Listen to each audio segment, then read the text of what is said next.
Supreme court का गठन ही इसलिए हुआ है कि कोई मेजोरिटेरियन सरकार आके कोई किसी भी तरीके का काला बिल जो है, काला कानून जो है वो पास ना कर पाए। ऐसा ना हो कि जो लोगों के अधिकार हैं, जो बेसिक स्ट्रक्चर है संविधान का, वो कोई भी मेजोरिटी की सरकार जो है चेंज नहीं कर सकती। अगर ऐसा करेगी तो सुप्रीम कोर्ट का ये दायित्व है, ये ड्यूटी है कि वो ऐसे कानूनों को फौरन रद्द करे। और सुप्रीम कोर्ट ने इस कानून में भी देखते ही ये पा लिया कि इसमें भी गड़बड़ है और ये कानून जो है संविधान के पैमाने पे खरा नहीं उतरता है। तो इसीलिए जो है सुप्रीम कोर्ट ने कहा है कि ये एक एक्सेप्शनल केस है। जनरली हम किसी कोर्ट कानून पे स्टे नहीं लगाते हैं, अगर लेजिस्लेचर कोई कानून पास करता है उसके ऊपर हम स्टे नहीं लगाते, लेकिन ये एक्सेप्शनल केस है, हमें मजबूरी में करना पड़ेगा, स्टे लगाना पड़ेगा। 7 दिन की मोहलत तो एक नैरेटिव गलत जो है चलाया जा रहा है। 7 दिन का टाइम रिप्लाई देने का दिया गया है कि ये जो पिटीशन है इस पे 7 दिन का आप जो है रिप्लाई दें, जिसे काउंटर एफिडेविट कहते हैं, और फिर उसके जब वो काउंटर एफिडेविट का भी फिर हम जवाब देते हैं, उसे रिजॉइंडर कहते हैं, उसके लिए हमें 5 दिन का टाइम मिला है और 5 मई जो है वो डेट फिक्स की गई है।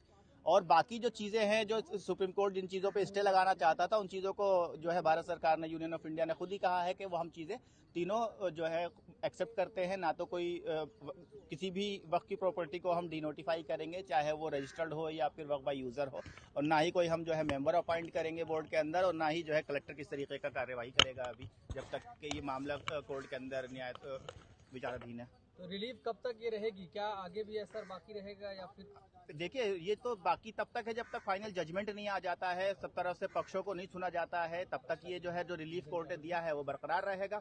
और अब ये कोर्ट, यही चीफ जस्टिस साहब रिटायर होने वाले हैं, अब यही अपने टेन्योर में फैसला देकर जाएंगे या फिर अगला जो है बेंच बैठेगी दूसरी, वहाँ फैसला होगा। ये तो अब डिसाइड करता है कि कोर्ट की सुनवाई किस तरीके से चलती है। लेकिन अमित शाह जी कह रहे हैं तो कानून पास हो गया, पार्लियामेंट में मानना तो पड़ेगा ही आप लोगों को। नहीं, उसी के लिए तो ये संविधान ने जो है बनाया है उच्चतम न्यायालय। सुप्रीम कोर्ट का गठन ही इसलिए हुआ है कि कोई मेजोरिटेरियन सरकार आके कोई किसी भी तरीके का काला बिल जो है, काला कानून जो है वो पास ना कर पाए।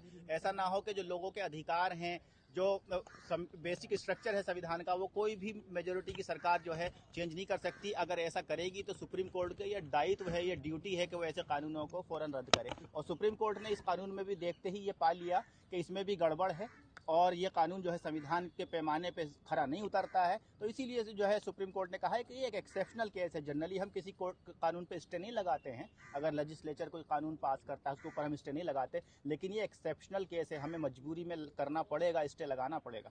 तो सरकार को सुप्रीम कोर्ट से तगड़ा झटका लगा है क्या? बिल्कुल तगड़ा झटका लगा है, संविधान की जीत हुई है और सरकार को एक बहुत तगड़ा झटका लगा। सरकार ने जिन चीजों को अपने कानून में बनाया और जिन चीजों को कानून में रखा, उन चीजों को आज सुप्रीम यूनियन ऑफ इंडिया ने आके कहा कि हम ये चीजें नहीं अप्लाई करेंगे जब तक सुप्रीम कोर्ट फैसले को नहीं सुनता, जब तक जजमेंट फाइनल नहीं आता। तो क्या उम्मीद है कि कानून रद्द हो सकता है?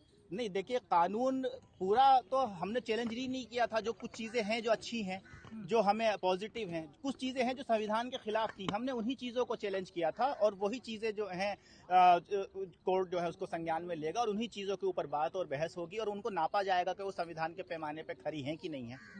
लेकिन संविधान के खिलाफ आपको कौन-कौन सी बातें लग रही हैं? वक्त के पक्ष में वो कह रहे हैं कि हमारी जीत हुई है। नहीं, जीत किसकी हुई है ये तो बता है कि यूनियन ऑफ इंडिया ने आके तीनों चीजों पर अपना बैकफुट लिया है और कहा है कि हम इस कानून को इम्प्लीमेंट नहीं करेंगे। ये 3 चीजें जिससे सुप्रीम कोर्ट को दिक्कत है, जिन चीजों से सुप्रीम कोर्ट इस कानून पे स्टे लगाने जा रहा है, वो हम चीजें नहीं करेंगे। तो ये जीत तो हमारी है, ये डिमांड तो कोर्ट से हमारी थी और ये हमारी जीत, ये देश के लोगों की जीत है और ये देश के संविधान की जीत है। तो किन किन बातों पे आपको लग रहा है कि इस पे चेंजेस होना चाहिए, जो नया कानून बना है वक्त संशोधन कानून? देखिए, सबसे पहले तो वक्त बाय यूजर जो है उसको लेकर का हमारी दिक्कत थी कि वक्त बाय यूजर जो है वो रहना चाहिए। दूसरा चीज, जो नॉन मुस्लिम को इंक्लूड करा जा रहा है बोर्ड के अंदर, प्रॉपर्टीज हमारी हैं तो मैनेजमेंट हमारा होना चाहिए as per article 26 of the constitution. और दूसरी चीज रहती है कि कलेक्टर को, जो कलेक्टर एक सरकार के अधीन काम करता है, उसको आपने बोर्ड से ऊपर बना दिया, उसको इमेंस पावर दे दी कि बोर्ड के फैसलों को ओवर रूल करे। तो कलेक्टर तो जैसा सरकार कहती है वैसे करते हैं ना, जिसकी सरकार उसका कलेक्टर। तो वो चीज जमीन वहाँ कर लिया गया है। जी, तो अब ये सब चीजें जो हैं हमें इनसे दिक्कत थी, लिमिटेशन से हमें दिक्कत है कि लिमिटेशन, क्योंकि वक्त की प्रॉपर्टीज पे लिमिटेशन नहीं टेक्निकली अप्लाई होता। दबाव बनाना चाह रही न्यायपालिका पर डिले करके? नहीं, सरकार ने तो कोई डिले नहीं की, ये तो बहुत अर्ली है। 1 हफ्ते का सिर्फ टाइम दिया गया है यूनियन ऑफ इंडिया को जवाब लाने का। जनरली 4 हफ्ते 6 हफ्ते का टाइम दिया जाता है, ये तो बहुत ही तेजी के साथ है। तो क्या अब स्टे बढ़ता चला जाएगा सर इस पे? नहीं, स्टे तो हो चुका, स्टे तो इस पे हो चुका।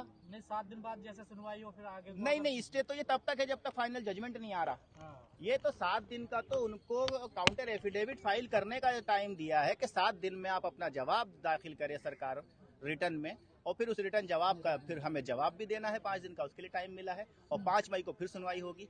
सॉलिसिटर जनरल तुषार मेहता तो कह रहे हैं कि रजिस्ट्रेशन तो करवाना पड़ेगा ना, अब कोई तो- जगह आपकी है तो रजिस्ट्रेशन तो होना चाहिए ना। तो सरकार ने, चीफ जस्टिस ऑफ इंडिया ने यही सवाल किया, रजिस्ट्रेशन कराना पड़ेगा। कोई प्रॉपर्टी 300 साल पहले 400 साल पहले वक्फ हुई थी, उसका रजिस्ट्रेशन करने का प्रोसेस कैसे सरकार डिसाइड करेगी? वो प्रोसेस क्या होगा? कौन आदमी करेगा उस 400 साल पुराने मरे हुए आदमी का? पेपर क्या लाने होंगे? कैसे होगा? तो क्या चाहते हैं आप इसमें, क्या चाहते हैं, कैसे होना चाहिए? अगर रजिस्ट्रेशन प्रोसेस भी आता है तो क्या चाहते हैं? मैं एक कैसा एग्जाम्पल दे देता हूँ आपको। ताजमहल है, कब हाँ। बना था, किसने बनाया था? ठीक है, तो आज में हम कहते हैं कि चलिए रजिस्ट्रेशन कराइए आप ताजमहल का, तो कौन आके कराएगा? शाहजहां जिंदा है या उसका कोई वारिसान जिंदा है क्या? या है तो उसके पेपर क्या लाए जाएंगे? वो सेल डीड कहाँ है? वो वक्फ डीड कहाँ है? तो कैसे होगा? तो आपको दिख रहा है कि बना हुआ है ताजमहल और ये मुसलमानों की मिल्कियत है, तो वो बाई यूजर वक्फ है, यही है बाई यूजर। लेकिन ताजमहल के अंदर मुमताज बेगम है, क्या वो लिखेंगी? वही ना, वो तो सरकार बताए, अगर वो लिखवा सकती है तो लिखवा लाए, हमारे लिए अच्छी है, फिर बहुत सारी हिस्ट्री हमें सामने आ जाएगी।